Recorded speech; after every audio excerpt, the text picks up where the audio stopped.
1990년도에 한국교회는 예배에 큰 변형이 일어나게 됩니다. 여러분 한 번쯤 들어보셨는지 모르겠지만 요즘은 뭐 잘 들리진 않는데요. 윌로우 크릭 교회라는 교회에서 시크 월십 서비스라고 구도자 예배라는 예배를 시작하게 됩니다. 그리고 나서 그 얘기들을 우리 이제 한국에서 앞서간다는 교회, 온누리 교회가 처음으로 받아들이고요. 그리고 사랑의 교회도 그 이제 방법을 받아들이게 되죠. 구도자 예배, 우리로 표현하면 열린 예배고, 지금 아마 여러분이 드리고 있는 이 예배 형식도 열린 예배 형식이죠. 우리가 하나님을 마음껏 찬양하고, 그리고 우리가 하나님 앞에 형식과 그리고 뜻함에 구애받지 아니하고 주님을 찾는 예배가 1990년도에 우리 교회에 도입되게 됩니다. 그리고 우리 한국 교회가 그런 이제 형식의 예배들을 많이 쫓아가고, 뭐 저희 교회도 그런 형식을 좀 띄고 있는 것도 사실입니다. 그런데 이제 그렇게 예배를 드리는 시간이 오면서 한 10년 정도, 20년 정도 정착되는 과정을 경험하다 보니까 보수적으로 생각하시는 분들 가운데 불만이 쏟아져 나오기 시작했던 거죠. 너무 예배가 경망스러워졌다는 겁니다. 이전에 우리가 형식적으로 드려졌던 그 예배 속에서 의미들이 다 있었는데 이제 우리의 예배가 그런 의미를 잃어가고 있고, 그리고 오히려 더 하나님 앞에 나아가기보다는 오히려 정말 찬양과 그리고 쇼라고 표현하는 그분들이 있으신데 쇼 중심의 예배가 되면서 하나님을 찾지 못하는 예배가 되지 않았는가라는 얘기를 하기 시작했었습니다. 그러면서 이제 그런 분들이 하는 이제 얘기 중에 제가 느끼기엔 말장난에 가까운데, 예배는 보러 가는 것이 아니라 예배는 드리는 시간이다 라고 하는 분들이 생겼습니다. 여러분 혹시 들어보셨습니까? 예배는 보러 가는 것이 아니다. 예배는 드리는 것이다. 무슨 말인지 이해가 돼요. 근데 그게 참 안타까운 게 뭐냐면 사실 우리의 선배들부터 예배는 보러 가는 것이었습니다. 그러나 이제 단어의 변화가 일어났죠. 요즘 우리가 보러 간다 할 때 영화를 본다든지 공연을 본다는 느낌을 분명히 갖습니다. 그러나 우리의 선배들이 예배를 보러 간다라고 표현할 때는 이런 이제 열린 예배를 막 구경하러 간다는 느낌이 아니었어요. 여러분 우리 한국말에 보러 간다는 말은요. 혹시나 병문안 갈 때 어떻게 합니까? 내가 아무개를 보러 간다라고 얘기하지 않습니까? 이 본다는 의미에는 본다는 의미도 있지만 케어의 의미도 들어가거든요. 돌본다, 아니면 경험한다, 참석한다. 그리함을 통하여 마음을 나눈다. 그래서 우리가 결혼식도 보러 가는 거고 장례식도 보러 가는 거라고 표현을 했었습니다. 그런 과정 속에서 이제 우리 예배도 본다는 표현을 쓴 거죠. 말 그대로 주님을 예배하러 간다는 표현이었습니다. 그런데 이제 열린 예배가 불편한 분들에게는 그 단어 하나도 불편해졌고 예배는 드리는 것이다 라고 얘기한 거죠. 실제로 그래서 우리가 열린 예배가 도입으로 인하여 예배 형식뿐 아니라 교회 구조도 참 많이 달라졌어요. 이전에 우리 교회는 뭐 이렇게 제가 들어올 때부터 이렇게 강대상이 좀 단으로 좀 높아져 있어서 실제로 이제 큰 강대상은 없애고 제가 이런 크리스탈은 아니죠, 플라스틱 제일 싼 거를 구입하게 됐는데 사실 이제 가장 낮은 모습에서 섬기겠다. 이게 열린 예배의 주체거든요. 그래서 제일 먼저 이제 바꾼 게 한국 교회에서는 의자부터 좀 바꿨습니다. 요즘도 이제 장의자 쓰는 교회들도 있긴 하지만은 그게 나쁜 건 아니지만은 효율성에 사실 입각해서 장의자 놓은 것도 사실이거든요. 가장 많은 사람을 넣을 수 있고 절대 도망가지 못하게 만드는 의자이기 때문에 장의자 씁니다. 지금도 장의자 쓰는 데는 군대밖에 없어요. 군대도 이제 장의자 안 쓰는데 교회는 장의자를 이제 사실 그럴 수밖에 없는 것이 너무 70년대, 80년대 성도들이 미어 터지듯이 교회에 들어오게 되니까 장의자는 효율성에서 가장 높은 의자였었습니다. 그런데 이제 열린 예배, 구도자 예배가 들어오면서 지금 같은 예배 형식뿐 아니라 의자도 바꾸기 시작했죠. 그리고 사실 열린 예배 가장 중심은 서로 몸이 안 닿게 만들었습니다. 옆에 누가 있는지를 모르게 해주는 게 좋다고 생각했던 거죠. 왜냐하면 하나님을 만나러 왔는데 옆에 사람이 의식되면은 예배드리기 힘들어졌다. 사실 이제 보수적인 사람에게도 그거는 불편한 거예요.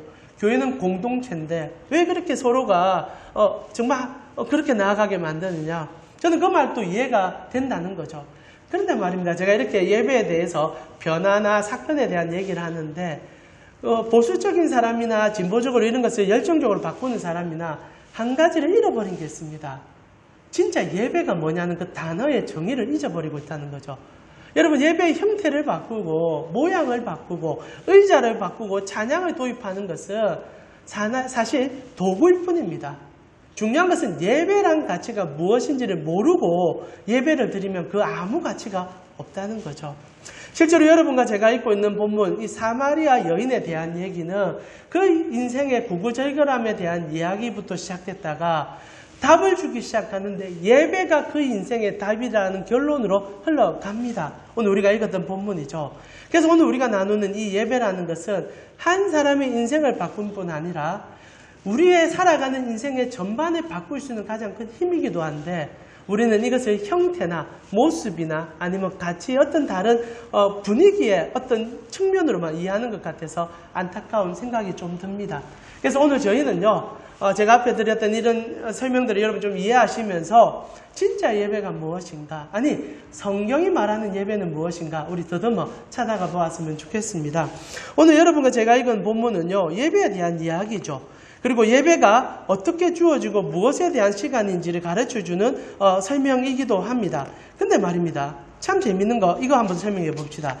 사랑 우리 가온 식구 여러분, 진짜 예배가 뭡니까? 여러분 속에서 한번 정의를 내려보시죠. 예배. 지금 아마 교회 생활을 끊임없이 하셨던 분들은 예배가 우리 인생의 중심입니다. 그러면 예배가 도대체 뭡니까? 그래서 우리는 단어부터 한번 정의해 볼 필요가 있다 생각합니다. 여러분 주보에 보시면 예배에서 교회 용어사전에 정의되어 있는 정의를 좀 적어놨는데 그건 조금 참조하시면서 보시면 좋을 것 같은데요. 우리말로부터 예배를 한번 찾아 떠나봅시다. 우리말에서 예배라는 것은 예절할 때 예자와 경배하다, 절하다 할 때 배자를 씁니다. 한자어지요. 그래서 예를 다하여 절을 하는 행위, 이게 예배입니다. 문제가 뭐냐면 이 예배란 단어는 우리만 쓰지 않는다는 거죠. 모든 곳에서 이 예배란 단어는 다 씁니다. 우리만 쓰는 단어는 아니라는 거거든요. 그래서 실제로 불자들도 예불을 드립니다.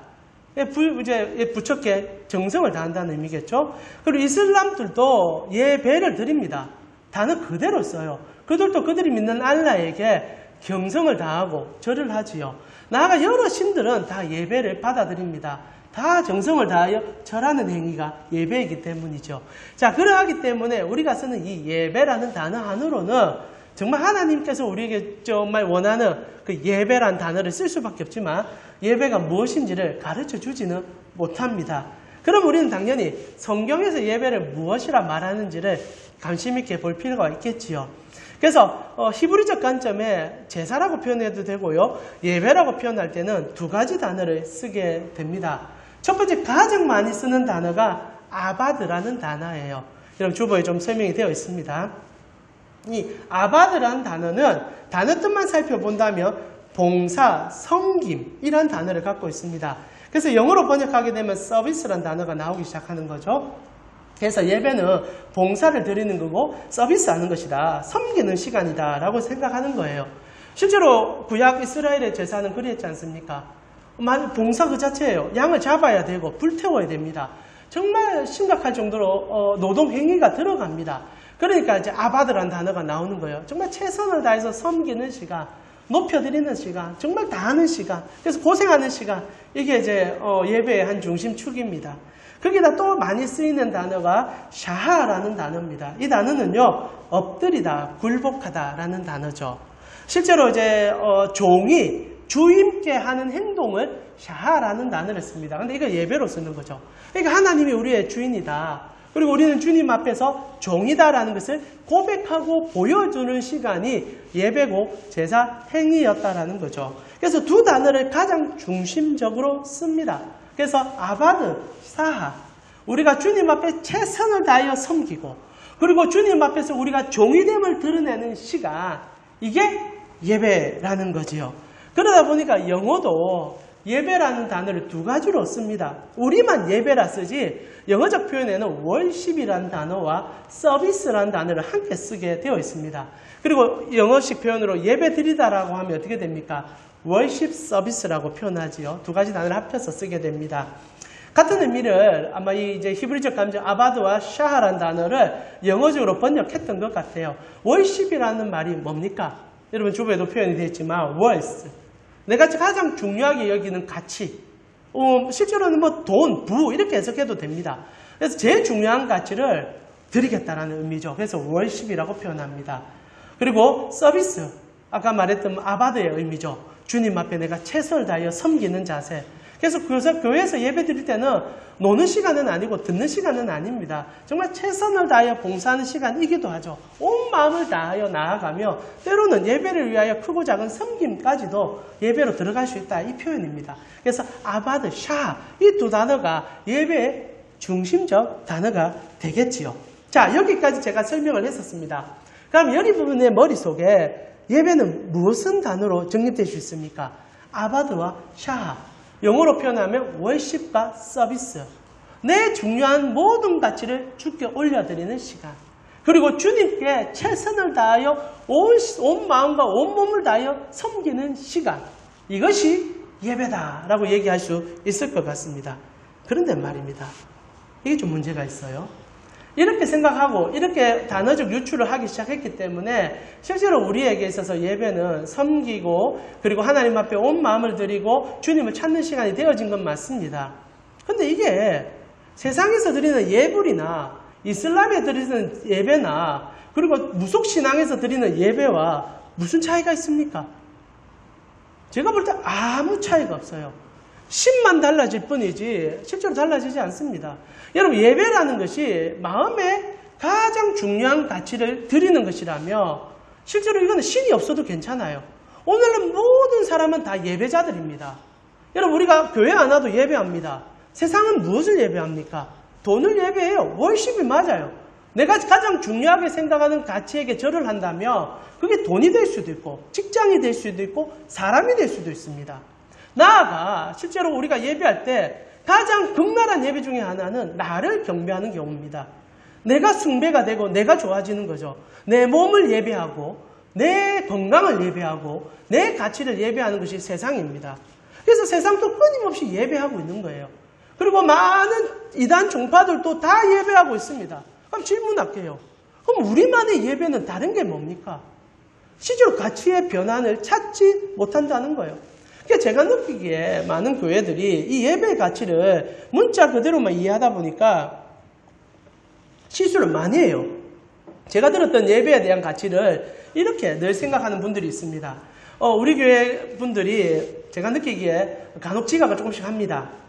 특히 이제 좀 보수적인 교회들은 이 지각에 대해서 좀 경기를 일으키죠.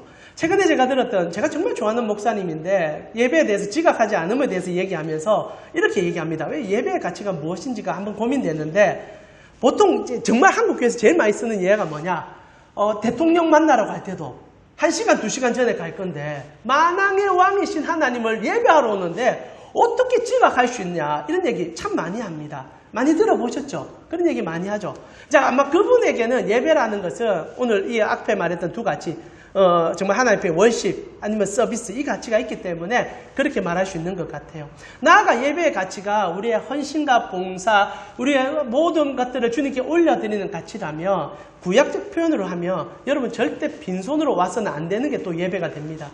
그러다 보니까 또 많은 목사님들이 어떻게 주일날 빈손으로 올 수 있냐, 주님께 정성을 다 드려야 된다는 얘기를 하게 되죠. 예배 한 측면에 분명히 얘기한 것이 맞으리라 생각합니다. 시간을 지키며 하나님 앞에 정말 왕이신 그분 앞에 내 마음을 쏟아드리며 내 마음의 정성뿐 아니라 물질적 정성까지 올려드리면서 그분이 나의 인생에 가장 존귀한 분이다라고 높여드리는 것, 그게 예배다라고 얘기하지만 진짜 그럴까? 한 번 더 말씀드리지만 이 가치는 세상에서 자기를 숭배하는 사람들도 하는 행위예요. 내 몸이 좋으면 내 몸을 위해서 영양제 먹고요. 내 몸이 좋으면 나를 위해서 헬스장 끊습니다. 나를 위해서 수천 수백만도 써요. 그 사람도 정성을 다해서 예배하는 거죠. 그럼 우리가 하나님 예배하는 것과 무슨 차이가 있습니까? 여기서 우리는 성경이 말하는 진짜 예배를 찾아가야 돼요. 정성을 다 바쳐라. 헌신해라. 좋은 가치입니다. 그러나 이게 잘못 가게 되면요, 교회가 율법주의에 빠지게 됩니다. 저는 예수님께서 이 비유를 너무 잘 들어줬다고 생각해요. 여러분, 예수님께서 한 번은요, 기도하러 찾아오는, 여기서 기도는 제가 볼 때 예배라고 생각해요.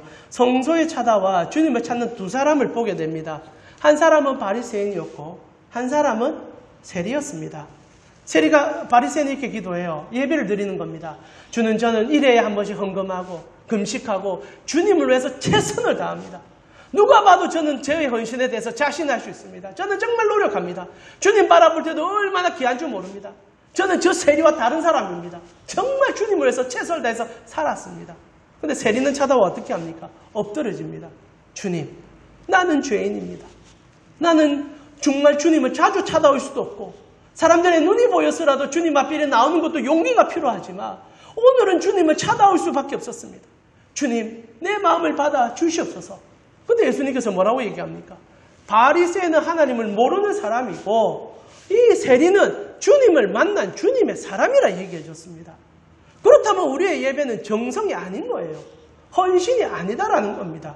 노력으로 예배의 가치를 섬길 수 없다라는 거예요. 오히려 세리의 자세 속에서 우리는 진실된 예배를 만나게 되었다는 거죠. 그래서 오늘 예수님께서 이 사마리아 여자를 만났을 때 예배의 중요한 가치를 우리에게 폭발적으로 전달합니다. 여러분 속으면 안 돼요. 지각해도 사실 별로 문제 안 돼요. 참 감사하게 여러분과 개척하고 지금까지 달려오면서 단 한 번도 여러분이 늦게 온다고 제가 책망한 적이 없었습니다. 그러다 보니까 성도님들 안 오시는 것 같은데 이 지각이 그리 중요한 가치가 아니라는 거예요. 그리고 여러분이 헌금하고 하나님께 봉사하고 식당 봉사하는 거 하나도 중요하지 않아요. 실제로 가장 중요한 것은 한 가지를 발견하는 겁니다. 오늘 그 한 가지를 이 여인과 대화 속에서 드러나는 거죠. 자, 그렇다면 진짜 예배가 뭡니까? 이는 예수님께서 사마리아 여자 속의 대화 속에서 드러나게 됩니다. 여자가 19절에 뭐라고 얘기합니까? 이렇게 시작합니다. 본문을 쭉 쫓아가 봅시다. 예수님을 바라보면서 첫 고백이 이렇게 시작돼요. 여자가 이르되 주여 내가 보니 선지자입니다. 당신은 나를 다 압니다. 당신은 하나님이 진짜 사람이 맞는 것 같습니다. 아직 예수님께서 메시아임을 모릅니다. 하나님의 아들인 걸 몰라요. 이렇게 말할 수 있는 것은 우리가 앞에 사건을 기억하셔야 됩니다. 이 여인에 있어서 가장 힘든 어려움 점의 문제, 남편이 5이었고 그리고 지금 사는 남자도 남편이 아닌데도 남자에 매여서 사는 여자의 인생을 예수님께서 꿰뚫어 보고 그게 실체가 없다는 사실을 얘기해 줬습니다. 이게 정말 중요한 가치죠. 사실 이 여인은 그 시대의 희생양이었습니다. 그 시대는 여자가 스스로 결혼을 할 수도 없을 뿐 아니라 남성의 강압적인 폭력에서 시달려가는 사람이었어요. 근데 참 안타까운 게 그렇게 당하고 그렇게 어려움 속에 던져져 있어도 이 여인에게는 남자가 없으면 인생에 사는 목적이 사라졌다라고 인지하는 시대였다는 거죠. 이 여인에게는 남자가 예배였습니다. 가짜였죠. 없는 것이죠. 속았던 것이고 자기를 핍박하는 대상입니다. 그런데도 이 여인에게는 이 남자만이 존재해야 되는 거예요. 이 여인에게는 이 남자가 예배의 대상이요. 나에게 위로를 주는 존재요. 아무리 거짓말하고 속여도 이 남자가 없으면 나는 죽을 수 있다고 생각했던 가치였던 거예요. 이게 실제로 세상이 예배하는 가치입니다. 헌신하고 노력하지만 아무것도 안 줘요. 오히려 나를 속입니다. 나의 건강을 위해서 희생하고 나의 삶의 회복을 위해서 헌신했어요. 근데 세상은 언제나 우리에게 거짓말 하잖아요. 그리고 우리도 그렇게 하나님을 예배할 때 우리가 하나님 앞에 속았다 얘기할 수 있다는 거예요. 정성을 드리는 예배의 맹점이 무엇이냐? 그 정성은 언젠가 배신당한다는 거예요. 헌금 열심히 한다고 여러분 부자 안 돼요. 이 시간 예배 시간에 지가가 간다고 여러분이 뭐 건강해지지 않아요. 다만 하나님이 좋아서 하는 행위지 그것은 보상적 체계가 아니에요. 주님은 다 줬잖아요. 십자가에서 그의 피를 다 쏟았잖아요. 그게 기뻐서 우리가 하는 것뿐이지 보상적 체계, 노력의 체계로 예배는 하나님 앞에 나아갈 수가 없어요. 그래서 이 여자가 선지자임을 알아보고 첫 마디가 뭔지 아세요? 난 놀라운데 예배로 얘기를 끌어갑니다. 정말 놀라워요. 이 여자는 지금 나 인생의 문제가 예배 때문인 걸 알아요. 제가 볼 때 이것은 하나님이 깨닫게 해준 거죠. 세상은 진짜 자기를 경배하고 예배하고 돈을 숭배하고 예배하는데 그게 예배인지 모르니까 자꾸 착각을 하는데 이 여인의 정말 방점은 예배인 걸 깨달았다는 거예요. 그래서 20절에 뭐라고 얘기합니까? 선지자라고 얘기하고 다른 수많은 산적한 문제가 있는데도 이 여자는 인생의 답을 예배로 찾기 시작했다는 거죠. 20절 우리 같이 한번 읽어볼까요? 20절에 이 여인이 이런 얘기를 합니다. 우리 같이 한번 읽어보겠습니다.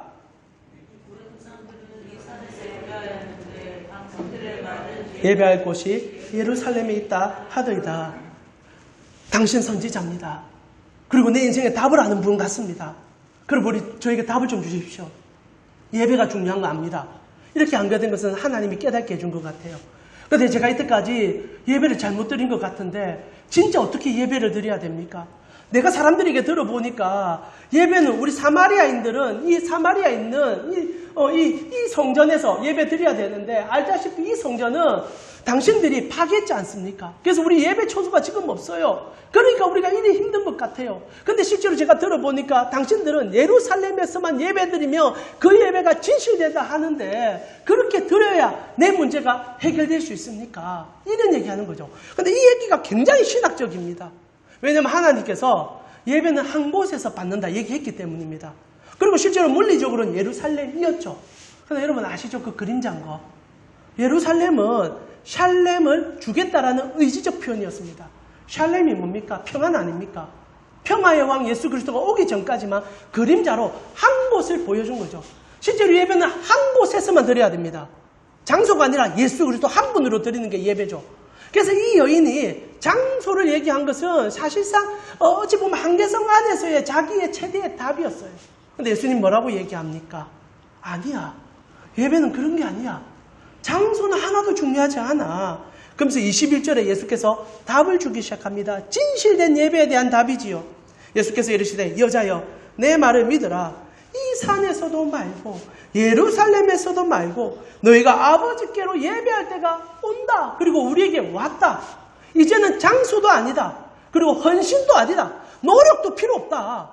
여러분 우리가 복음을 자꾸 오해하니까 헌신과 노력과 뭔가 희생으로 예배를 끌어가는데 주님 오늘 또 만나러 오시는 분입니다. 여러분이 주님을 찾아가는 게 아니에요. 물론 구약적 예배가 올라 하나님 앞에 그 헌신과 희생을 올려드리는 거죠.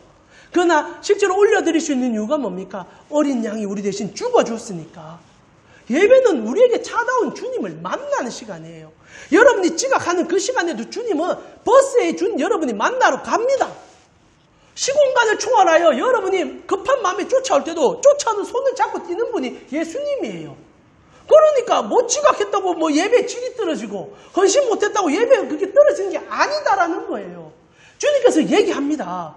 장소 안 중요해. 너희의 생각도 그렇게 안 중요해. 왜? 이제는 내가 너희를 찾아왔으니까.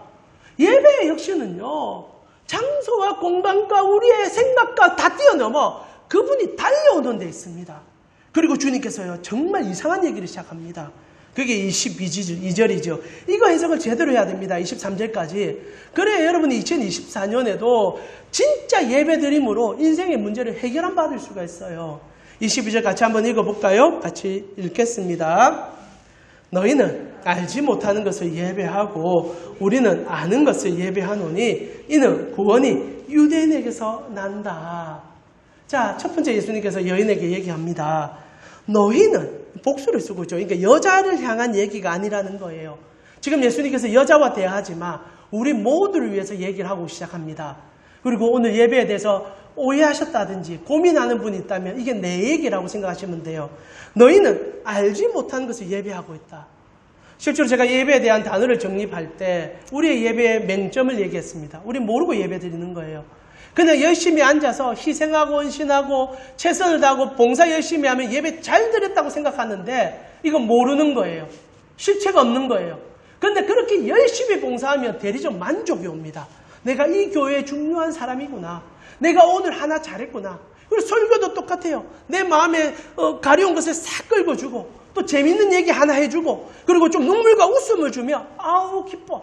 내가 하나 깨달았어. 그리고 탁 돌아갑니다. 아무것도 모르고 돌아가는 거예요. 실제로는 안 건 있겠죠. 세상의 지혜 아니면 나의 기쁨 아니면 내가 무엇을 해야 될지를 아는 건 있겠죠. 그러나 예수님께서는 그것은 진짜 예배할 단 하나를 모르고 돌아가는 것과 같다라고 얘기하는 거죠. 그러면서 예수님께서 얘기합니다. 우리는 아는 것을 예배하고 있다. 이게 여러분입니다. 실제로 여러분은 아는 것을 예배하는 거예요. 그런데 그 아는 게 뭡니까? 예수님께서 구원이 유대인에게서 나는 것이다 라고 설명합니다. 이게 문제점이에요. 이게 해석이 좀 어려워요. 유대인에게서 난다는 말은 마치 협소적이고 국수적인 한 나라에 구원의 모든 것이 있기 때문에 요즘은 그런 얘기 안 하지만 뭐 백투 예루살렘에서 저 성소로 가서 저 예루살렘에 가야 하나님의 구원을 보셨다는 얘기처럼 느껴지기 때문이죠. 정말 주님께서 그런 얘기 했겠습니까? 아니에요. 예루살렘, 이 유다로부터 유대인으로부터 난다는 얘기는 유대인에게 주어진 단 하나를 얘기합니다. 그게 뭡니까? 약속이죠. 아담의 약속, 노아의 약속, 아브라함의 약속, 다윗의 약속. 그리고 그 약속은 전부 무엇입니까? 유대인으로 오실 예수 그리스도를 향한 약속. 그러니까 뭘 알고 예배를 하느냐는 얘기는 유대인이라는 얘기를 통하여서 지금 이 여인과 대화를 진행하고 있으면 알아야 돼요. 명확하게 예수라고 얘기해 줄 겁니다. 그러나 그 전에 우리에게 던지는 것은 구약에 나타난 그 모든 예언의 성취에 단 한 점, 예수 그리스도를 알고 예배하는 것이다라는 얘기를 해준다는 겁니다. 이게 알고 모르고의 핵심이에요. 예배의 중심은요, 다른 거 아무것도 중요하지 않아요. 제가 세상 살아가면서 건강에 대해서 뭐 여러 가지 안 해도 돼요. 예수만 제대로 깨달으면 그날 예배를 여러분이 드린 거예요. 지금 예수님께서 그 말하고 싶은 거예요. 그러면서 우리에게 진짜 중요한 얘기를 합니다. 그게 이제 23절이 되겠지요. 23절에 예수님께서 이렇게 얘기합니다. 아버지께서 참되게 예배하는 자들은 영과 진리로 예배할 때가 온다. 그리고 왔습니다. 여러분은 영과 진리로 예배하는 자들이에요. 곧 이때라. 아버지께서는 자기에게 이렇게 예배하는 자들을 찾고 있다. 찾고 있어요. 아직도 우리는 이 사실을 알면서도 영과 진리로 예배드리지 않을 수 있다는 거예요. 모르는 것을 쫓아가고 허상을 쫓아가며 거짓으로 교회를 채워 넣어서 그게 진실이냐, 그게 헌신이냐, 그게 역동석이냐 속고 있다는 거지요. 여러분, 영과 진리로 예배드리는 것이 진실된 예배입니다. 자, 그럼 영이 무엇이고 진리가 무엇입니까? 이게 어려워요. 앞에 구절도 어려웠지만 이건 진짜 어렵죠. 이게 해석이 난감해요. 그러다 보니까 여러분, 개역 한글 성경이라고 십수년 전에 우리가 썼던 성경 기억하십니까? 지금은 이제 개역 개정 성경으로 바뀌었지만은 개역 한글 성경에 이 구절 어떻게 해석했는지 혹시 기억하시는 분 계십니까? 지금 우리가 영과 진리라고 해석했는 걸 그때는 신령과 진정으로 많이 암송하셨죠. 그게 의미를 찾다 해석이 잘 안 돼서 넣은 것 같아요. 신령과 진정이라고 해석하면은 물론 이제 영이 들어가고 진정, 진실 이렇게 들어가니까 우리가 온 마음을 다하고 영을 다하여 하나님을 예배한다는 느낌이 듭니다. 사실 그러다 보니까 예배에 대한 오해가 분명히 왔어요. 번역이 좀 오해였는데 신령과 진정으로 한다고 하니까 예배 시간에 막 거룩한 영적 임재가 임해야 된다고 생각합니다. 그러다 보니까 우리 예배 가운데 영적으로 예배 드리는 교회들이 많아졌죠, 요즘. 그래서 실제로 뭐 찬양도 좋고 뭐 예배드리는 형식도 좋지만은 분위기를 조성합니다. 불도 희미하게 하고 그리고 뭔가 이렇게 화려한 조명 속에서 뭔가 신비로운 일들을 시작하죠. 요즘은 그런 일이 많이 없어졌지만 이 신령과 진정을 유도시키기 위해서 일부 기도원에는 불 다 끄고 불을 번쩍번쩍 비춰줍니다. 그러면서 뭐라고 얘기합니까? 영이 임했다 얘기하는 거예요. 번쩍번쩍할 때마다 성령이 임한다 얘기하는 겁니다. 광고 나는 거죠. 아멘 하는 겁니다. 이게 얼마나 유치하고 웃깁니까? 사실 제가 생각할 때 예배는요, 물론 찬양도 좋고 조명도 중요할 수 있겠지만 모든 시간을 배제하여 정말 하나님을 깊이 알아가기 위해서 그것을 오히려 더 배제시켜야 될 부분들이 있는데 우리가 영과 진리, 신령과 진정으로 너무 오해를 하다 보니까 감정적인 것이나 아니면 행위적인 것에 너무 몰입시킨 것 같아요. 그래서 이 개역 개정 성경 번역하는 우리 번역했던 우리 선배들은 이것을 이제 영과 진리라고 오히려 더 바른 번역을 해줬습니다. 성경적 번역. 근데 이것도 해석이 좀 어려워져요. 그럼 영이 무엇입니까? 그래서 영적인 예배를 추구하게 되고요. 진리의 예배가 무엇입니까? 잘 모르게 되는 거죠. 막 깊이 해석하면 그냥 말씀 중심의 예배 이 정도로 이해할 것 같아요. 그러나 성경은 그렇게 얘기하지 않거든요. 여러분, 영을 어떻게 해석할 수 있습니까? 그 다음 구절에 나와요. 성경은 언제나 성경으로 풀지 않습니까? 25절에 뭐라고 되어 있습니까? 24절에 영을 설명해요. 하나님은 영이시니, 영은 하나님을 얘기하는 거예요. 그래서 예배하는 자는 영과 진리로 예배할 것이다. 하나님은 영이시니, 그럼 영이 뭡니까? 영으로 드리는 예배는 쉬운 거예요. 하나님 만나는 거예요. 하나님 만나는 거예요. 뭐 거룩하게 성령이 충만해서 방언하고 막 이렇게 하는 게 아니라 그냥 하나님 만나는 거예요. 그게 영의 예배입니다. 근데 문제가 뭐냐? 하나님은 영이시니 못 만나요. 이런 곳에 지금 이곳에 임재하고 계시지만 못 만나요. 그래서 진리가 중요하게 등장합니다. 영으로 드리는 예배는 진리가 언제나 따라와야 돼요. 여러분, 진리가 뭡니까? 이게 이제 중요한 것 같습니다. 꼭 공부해 놓으시고 기억해 주셨으면 좋겠어요. 이 진리란 단어는요, 우리는 진리라고 번역했고, 옛날에 개역 한글 성경은 진심, 진실 이렇게 번역했지만 이 알레테이아라는 단어를 쓰고 있는데 이 단어는 가려워지어 있지 않다라는 표현입니다. 드러났다는 표현인데 이게 좀 재밌는 단어인 것은 특별히 역사 속에서 신화와 완전히 구별되어 실제적 사건이 드러났을 때 이것을 알레테이아라고 얘기하는 단어예요.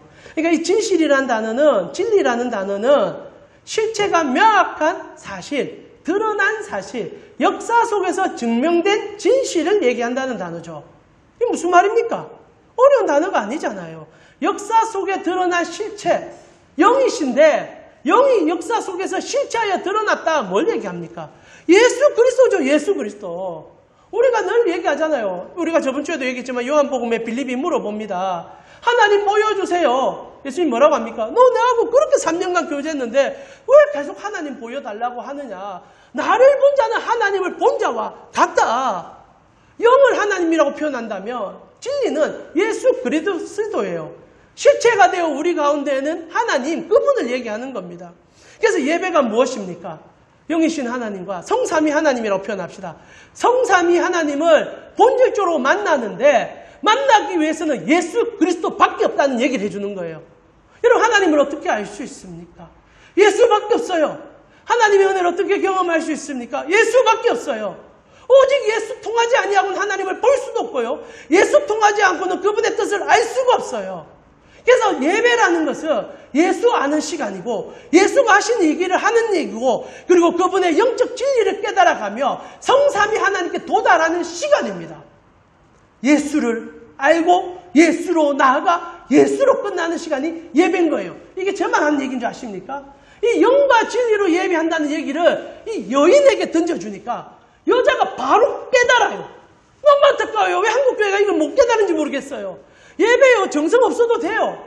여러분 이 시간 와서 그냥 예수님 만나서 와 예수가 내 인생의 전부구나. 고백만 터지면 그날은 진짜 여러분이 100% 완전한 예배를 드린 겁니다.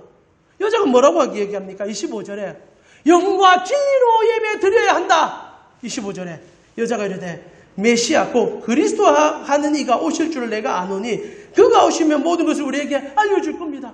메시아 오면 내가 진리의 예배 드립니다. 너무 놀랍지 않습니까? 이 예수님의 이 아리송한 이 얘기를 이 여자가 예수 만나면 된다는 걸 아는 거예요. 메시아 만나면 다 해결된다는 걸 아는 거예요. 저는 이것이 정답이라고 봐요. 그리고 이것을 알려준 거는 그 앞에 서 있는 예수님인 거죠. 그리고 예수님께서 뭐라고 얘기합니까? 26절에 예배의 정성입니다. 우리 같이 읽어보겠습니다. 26절에 예수님이 하신 말씀입니다. 같이 읽겠습니다. 예수께서 이르시되 내게 말하는 내가 그라 하시니라.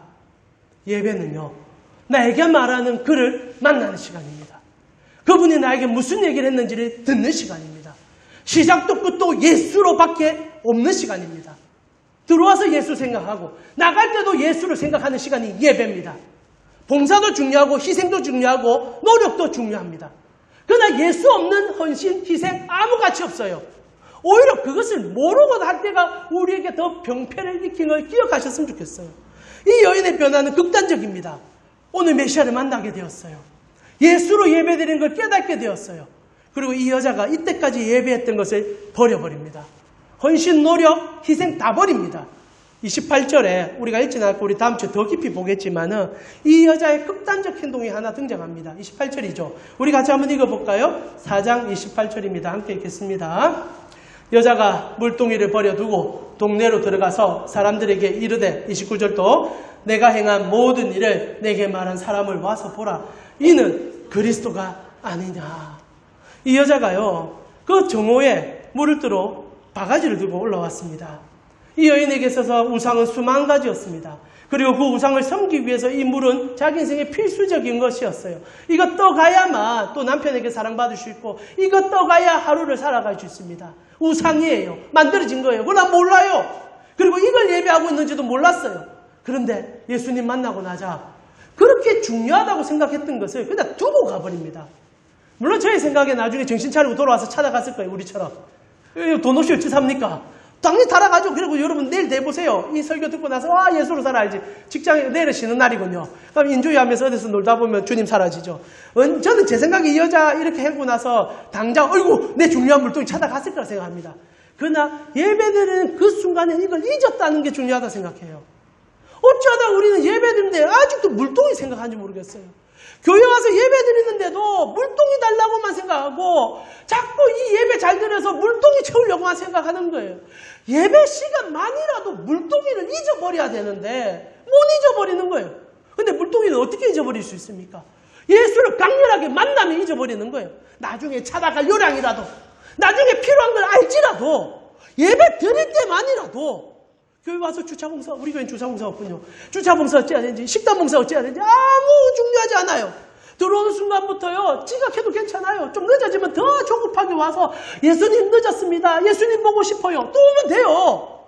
그러면 그날 여러분은 하나님과 합일의 예배를 드리게 됩니다.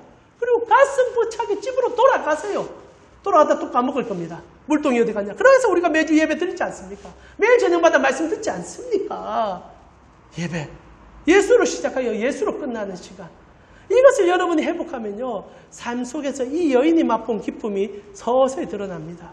이 여자요, 이렇게 물동이 버려두고 자기의 가치를 버려두고 뛰쳐가서 예수 좋다고 소리치는 거예요. 이거는요, 진짜 사랑하는 사람만이 할 수 있는 거예요. 이거는 시켜서 되는 일이 아닙니다. 전도하라고 전도하는 게 아니에요. 여러분, 헌신하라고 헌신하는 게 아니에요. 좋으면 헌신하고 좋으면 합니다. 우상이 무서운 게 뭡니까? 내 마음을 훔쳐갔기 때문에 그에게 돈도 바치고 그를 위해서 내 모든 것을 합니다. 근데 기뻐요. 근데 예수 사랑하면요, 이게 오히려 더 그런 문제로 여러분에게 접근하는 게 아니라 진짜 좋아서 할 수밖에 없어지는 일들을 경험합니다. 저 아침에 우리 찬양할 때 우리 허조사님 그런 얘기 했잖아요. 올 한 해 생각하면서 전도 못했던 것이 너무 마음에 좀 와닿아서 눈물이 났다 얘기합니다. 전도 못해서 왜 눈물이 납니까? 교회들마다 전도 못하면요, 오히려 핍박합니다. 이제 저번 주 우리 농담 삼아 얘기했지만 도표 작성해놓고 올 한 해 당신 몇 명 전도, 이게 아니라 저는 전사의 마음에 하나님이 너무 깊이 개입했다고 생각해요. 하나님 생각하기가 그냥 가슴이 절절한 거예요. 내가 좋아하는 주님 이렇게 전하고 싶은데, 저 목사로서 우리 전사님보다 더 부끄러워요. 요즘 저는 서울의 법만 전도하고 있거든요. 이러면 저 해서야 되는데, 마지막 좀 웃자고 한 얘기 내려오면 또 안 웃으시는 거죠. 저도 한 번씩 유머하고 싶습니다. 자, 말씀 마무리하겠습니다. 여러분, 예수님만이 예배고요, 예수님만이 여러분의 삶의 모든 것입니다. 이거 놓쳐버리면요, 2023년 어떻게 사셨는지 저는 잘 모르겠지만 2024년도 허황된 가치에 물동이만 쫓아다니다가 너무너무 목말라서 미쳐버릴 줄 몰라요. 교회 와서 잠시 내가 인정받으니까 좋습니다. 그것도 우상이죠. 그러다 돌아가 보면 허망해지는 거죠. 아니에요. 예수 붙잡으면 목마르지 않는 생수가 터져 나오기 시작합니다. 그걸 회복하셔야 돼요. 2023년도 우리 그랬지만 2024년도 저는요, 주구장창 예수만 얘기할게요. 그래서 제가 다른 거 잘 못해도 이거 하나 내가 약속합니다. 올 한 해도 저희는 예수만 바라보는 예배를 저는 드렸다고 생각합니다. 2024년에도 저 여러분에게 약속할게요. 저는 끊임없이 예수님 소개할게요. 그럼 여러분 그 예수님 붙잡으세요. 그러면 됩니다. 우리가 어떤 눈에 잡히는 거 안 중요합니다. 예수가 가장 중요합니다. 이제 우리 함께 찬양하면서요, 2023년 나와 함께 하신 예수님을 더 기뻐하시고 2024년 그 예수님께 더 가까이 나아가게 해달라고, 시간을 뚫고 나에게 다가온 예수님, 당신만으로 내 마음과 내 생각을 올려드립니다. 주님으로 사는 한 해가 되게 하여 주시옵소서. 함께 찬양 드리겠습니다.